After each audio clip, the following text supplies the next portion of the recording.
अक्सर ग्रामीण इलाकों में भूत प्रेत और आत्माओं से जुड़ी बहुत सी अफवाहें फैली होती हैं, मगर कुछ बातें महज अफवाहें नहीं होती, उनके पीछे भयानक कहानियां छिपी होती हैं।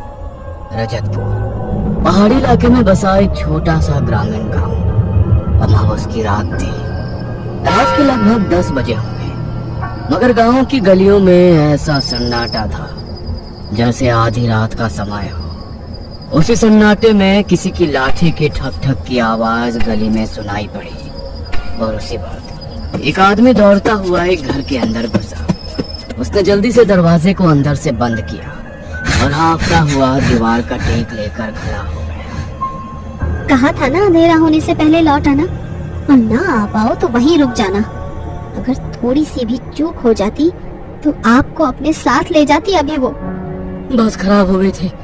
बस वाले ने रात को स्टैंड पर उतारा तो कहाँ जाता फिर। पूरे गांव में घूमती है वो अमावस को। भगवान की दया है जो सही सलामत घर पहुंच गया मैं। तभी उनके घर के बाहर जोर जोर से वही ठक ठक की लाठी बजने की आवाज सुनाई दी। उस आवाज को सुनते ही उन दोनों के रोंगटे खड़े हो गए। तुमने घर के बाहर ठीक से पूजा तो की थी ना? स्वस्तिक तो ठीक से बनाया था ना? पूजा? लेकिन घर में तो सूतक लगी है ना। पिछले हफ्ते ही तो ताऊ जी गुजरे हैं। 40 दिन तक घर में कोई पूजा नहीं कर सकते। मीरा की ये बात सुनकर मदन के पसीने छूट गए। तभी उनके दरवाजे पर उसी लाठी से दस्तक हुई। सुबह उनके घर के बाहर काले कपड़े में नींबू, मिर्च, राई, सिंदूर, सारी टोटके की सामग्री रखी थी जिस पर खून की बूंदें टपकी हुई थी। गांव वालों को वो टोटका देखते ही स्थिति का अंदाजा हो गया था। उन्होंने जैसे ही उनके घर का दरवाजा खोलकर देखा तो मदन और उसकी पत्नी दोनों मृतावस्था में घर के फर्श पर गिरे हुए थे। उनकी आंखें ऊपर पलटकर सफेद हो चुकी थी और जीभ नीली होकर बाहर लटकी हुई थी।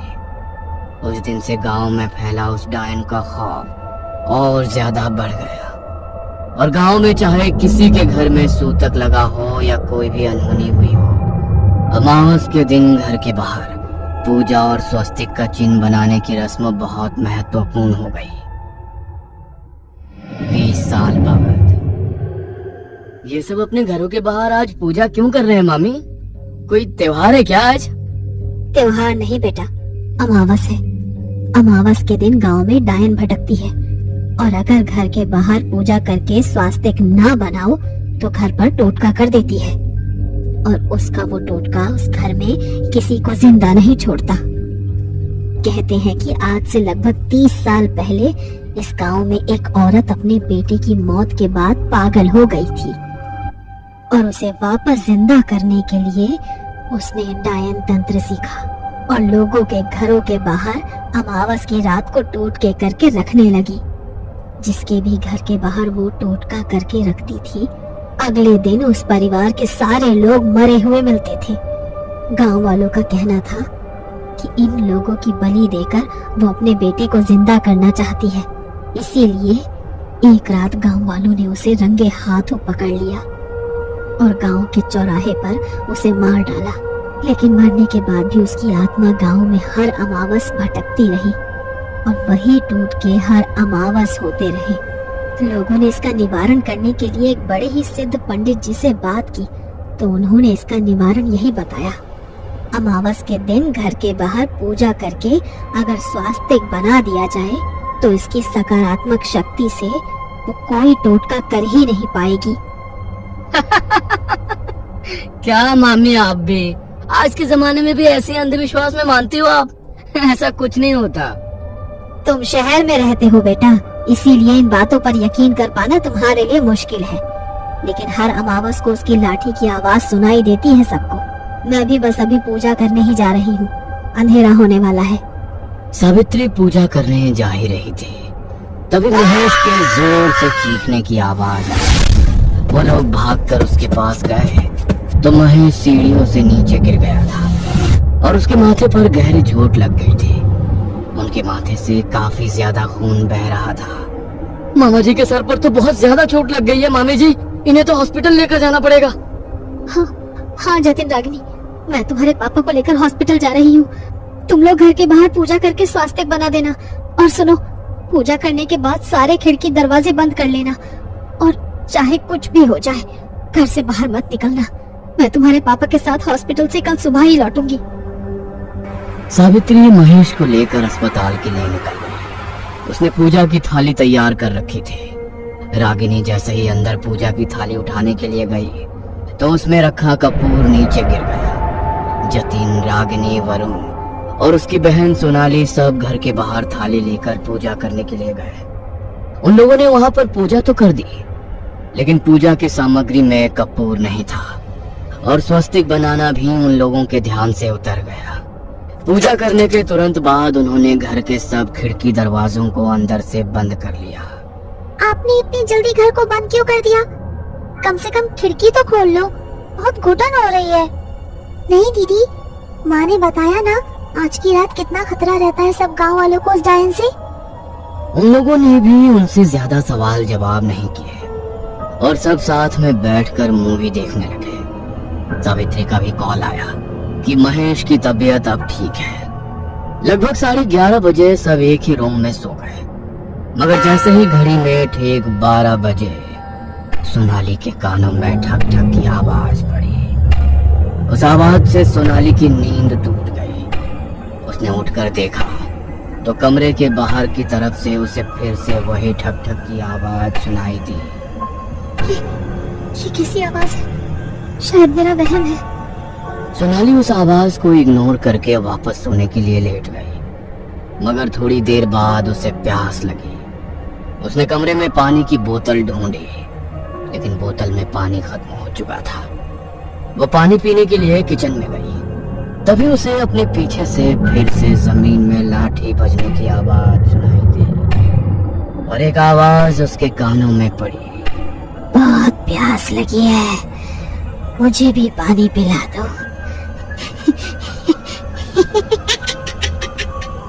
आवाज सुनते ही सोनाली के हाथ से पानी का गिलास छूटकर नीचे गिर गया। वो जैसे ही पीछे मुड़ी तो काली साड़ी पहनी एक बेहद बूढ़ी औरत, जिसका चेहरा पूरी तरह झुर्रियों से भरा था, बाल बुरी तरह बिखरे हुए थे और उसके हाथ में एक लकड़ी की लाठी थी जिसे वो बार बार जमीन पर मारती जा रही थी। अचानक देखते ही देखते उसकी आंखें पूरी तरह ऊपर को पलटकर बिल्कुल काली हो गई। सोनाली उसे देखकर बुरी तरह डर गई। उसने चिल्लाने की कोशिश की, लेकिन उसके गले से कोई आवाज निकली ही नहीं। कितनी भी कोशिश कर लो, अब कोई तुम्हें मुझसे नहीं बचा पाएगा। बहुत सालों से इस गांव में किसी को शिकार नहीं बना पाई मैं। आज अपने शिकार को अपने हाथों से जाने नहीं दूंगी मैं। डर के मारे सोनाली पूरी तरह पसीने से भीग चुकी थी। खुद को बचाने के लिए वो वहां से अंदर की तरफ भागी, मगर वो दरवाजा अब अंदर से बंद हो चुका था। बेकार कोशिश मत करो, नहीं बचा पाओगी खुद को मुझसे। यहाँ का हर रास्ता अब तुम्हारे लिए बंद है। अब तुम सिर्फ मेरे साथ जाओगी। खुद को बचाने के लिए सोनाली इधर उधर भाग रही थी, मगर घर के एक कोने में उस डायन ने उसे घेर लिया और उसके ऊपर पूरी तरह झपट पड़ी। घर में सोनाली की तेज चीख हुई और उसकी आवाज से सबकी नींद टूट गई। ये तो सोनाली की आवाज थी। कहाँ पर है सोनाली? सोनाली को ढूंढने के लिए वो तीनों कमरे से बाहर निकले, लेकिन सोनाली उन्हें कहीं भी नहीं मिली। ऐसा कैसे हो सकता है? आधी रात को सोनाली घर से कहाँ गायब हो सकती है? कहीं उसे कुछ हो तो नहीं गया है? सोनाली, सोनाली कहाँ हो तुम? सोनाली! स्टोर रूम में चेक नहीं किया हमने, वहाँ पर देखते हैं।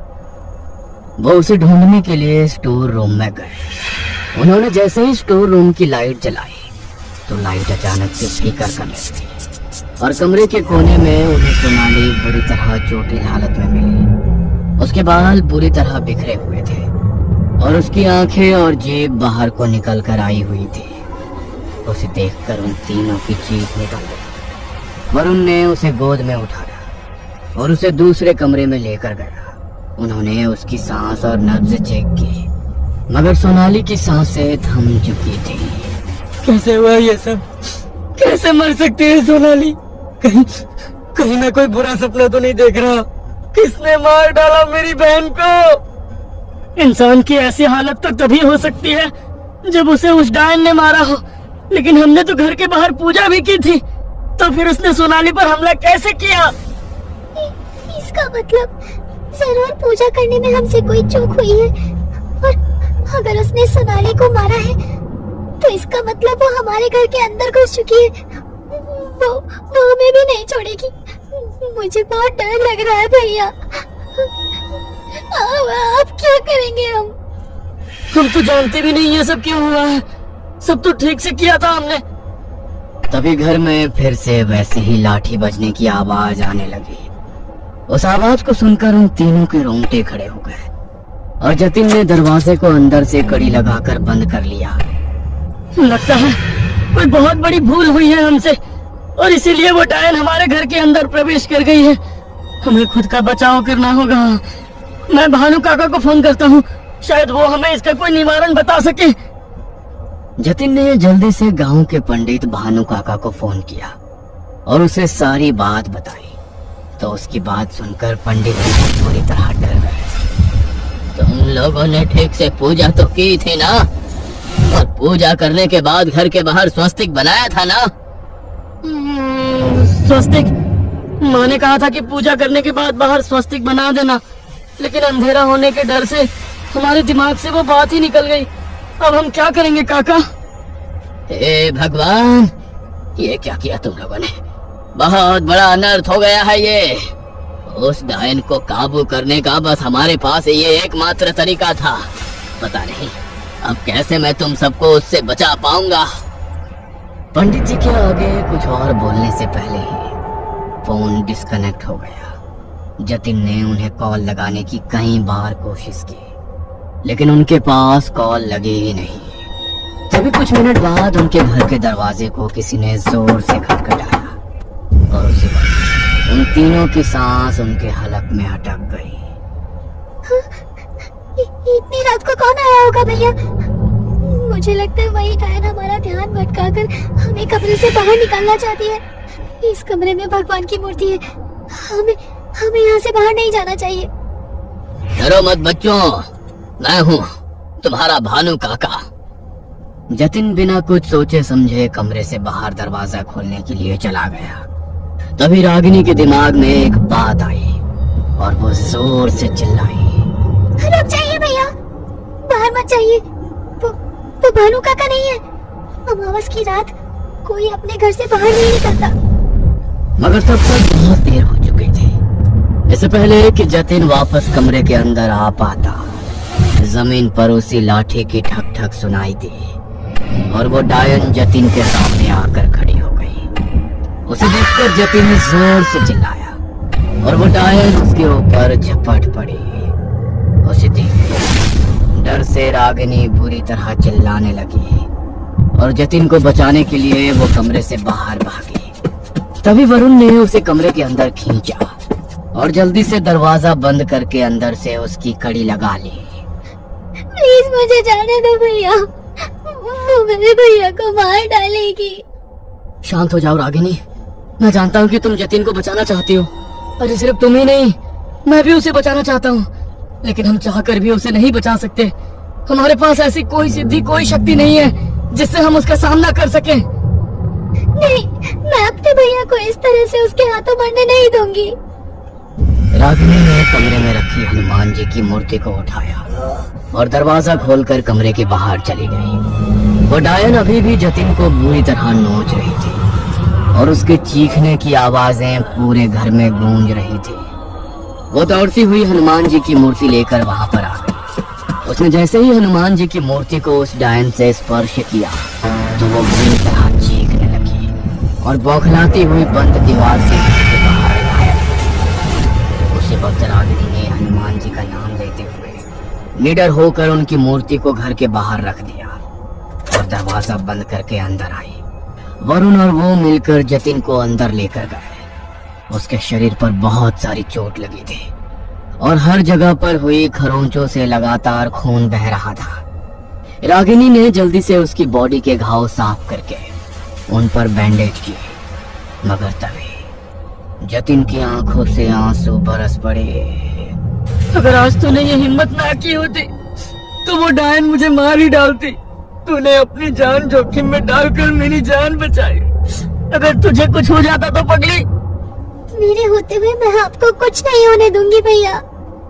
तभी जतिन के फोन पर भानु काका का फोन आया। रागिनी ने उनका फोन रिसीव करके उन्हें पूरी बात बताई तो भानु काका के भी रोंगटे खड़े हो गए।